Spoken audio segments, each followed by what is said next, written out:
Let's get right into it. So you beat LeBron in the finals in 2011. What's the key to stopping him?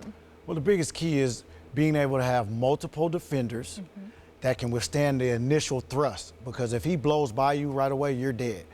The second thing is a good team defense behind that initial thrust, which, as you've seen in this series, the Celtics have. They have multiple defenders, and they have a great system behind you if they get beat.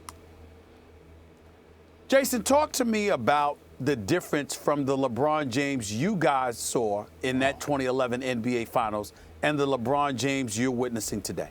Tremendous difference. I mean, mentally, this guy is on a whole nother plateau. Game, physically-wise, he's definitely bigger, stronger, more endurance, but his jump shot, his all-around game. Now he has a post-up game, he has fadeaways, he has the left step back, and he stretched his range out to 3, and he's doing it efficiently. Everything is much more consistent now. Back then, he was much more one-dimensional, where he would ISO from the left side, and you kind of knew, you could predict what moves he would make. Jason, how much of that, because obviously it's a very different LeBron that, you know, for some of the reasons you mentioned, but do you think, and I realize this kind of goes hand in hand, but if you had to choose one or another, how much of this has been his emotional development? The moment's not too big for him anymore. He doesn't have to worry about deferring to someone else. Maybe it's Wade's team. And how much of it is what you just mentioned, the skills? Like, to me, it feels like more than anything, his mental game is much more mature than it used to be. Well, as an NBA player, once you come in, obviously you've been drafted. Everyone that's been drafted has the ability to play at this level, but 90% of it is all mental. I mean, we all have the skills. LeBron has the ultimate skill, obviously because of his body type and then his basketball IQ. So for him, I think it all boiled down to, once he got over that hurdle of winning a finals, now it was all about, can I continue to do this for a long period of time? And he's showing you time and time again. 7 consecutive finals. He's won now 3 NBA Finals championships. And he's done it, again, in Miami. Now he's done it with Cleveland, with help, with no help. So he's proven to you that he is the man, he is the king on the throne.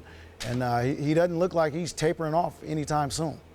Jason, when you look at this Boston-Cleveland series right now, what has stood out in your mind as to why Boston is up 2-0, and how, if at all, can Cleveland tie this series? Well, if you look at what Brad Stevens has done without his 2 superstars, he's empowered his younger guys and give them huge responsibility and huge confidence. But offensively, the way he controls the game, if they don't get what they want in transition, they are going to exhaust every option they have in the half court until they get the look they want. What that does for you is it gives you a set defense that Cleveland has to go up against. Cleveland doesn't want to play half-court basketball. They want to get out in transition, run, play free, give it to LeBron and shoot threes. When they control the tempo the way they're doing offensively, it's hard for Cleveland to get into transition and get those threes off. Jason, I realize, obviously, there are differences. You guys had Tyson Chandler to clean up mistakes, even if the defense failed somehow, or it just allowed you guys to play more aggressively on defense at times. You swung the ball and all those things. But still, it was like a one superstar team with Dirk Nowitzki and a bunch of cold-blooded shooters who could hit shots. The role players could hit shots when they needed to. So I realize there are some differences. But LeBron certainly is at least as effective as Dirk was then. But his role players are not coming through.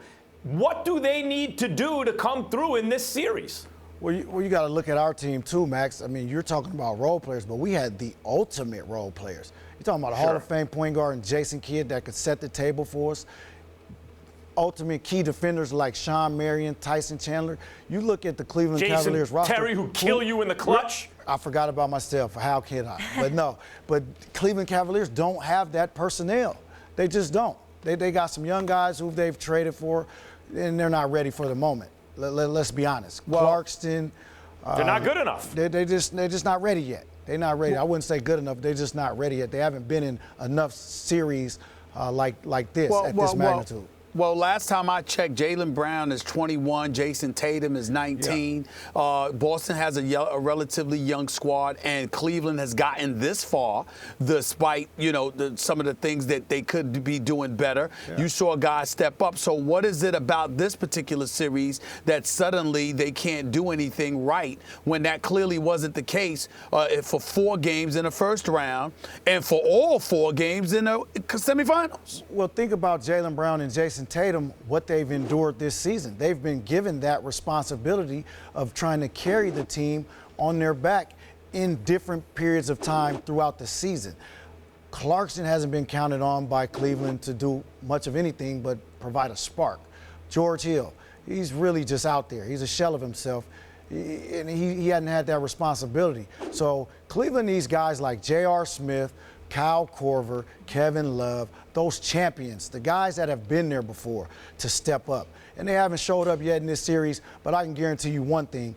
At home in Cleveland, their confidence will be up, the crowd will be into it, and this series will become a series, because right now it is a complete blowout.